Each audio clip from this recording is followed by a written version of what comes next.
You always have to wonder what reality is. You always have to consider how someone is really thinking about you.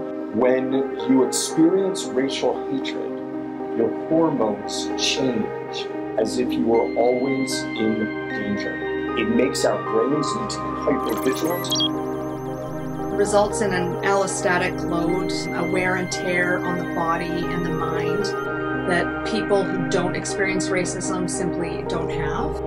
There's also the racism of the implicit biases and the structural and systemic force, meaning you can't see it visibly, but it is ever present.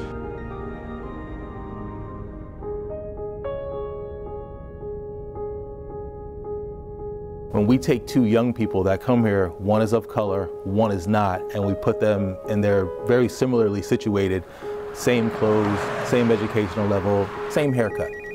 We send them out into the community. The young person who is not of color is often hired much faster. So when they go and meet these people who are hiring, statistically speaking, it's going to be someone who does not look like them. And for us, that seems to be something that keeps our young people of color from getting hired as rapidly.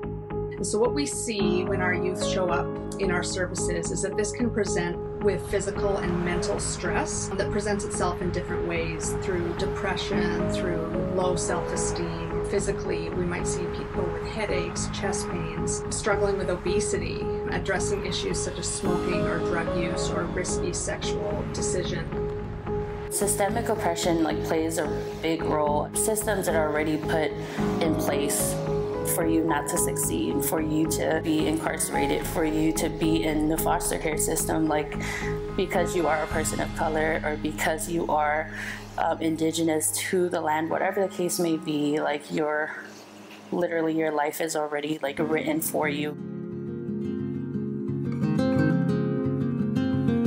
Unfortunately, a lot of our young people don't understand that and just looks at the world in a way that's just, this world is against me and that's that.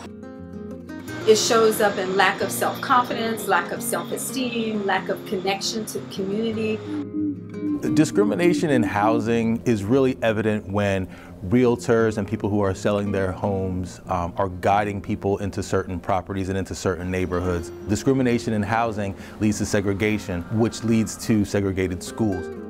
We have to be explicitly clear on why we live in a world in which our Black, Brown, Indigenous youth, our LGBTQ youth, are more likely to be homeless. We have an obligation, indeed an imperative, to speak the truth.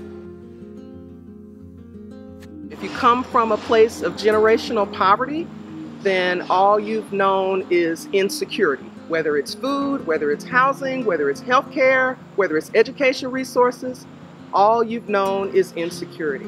And a lot of our young people are coming from just those kinds of backgrounds.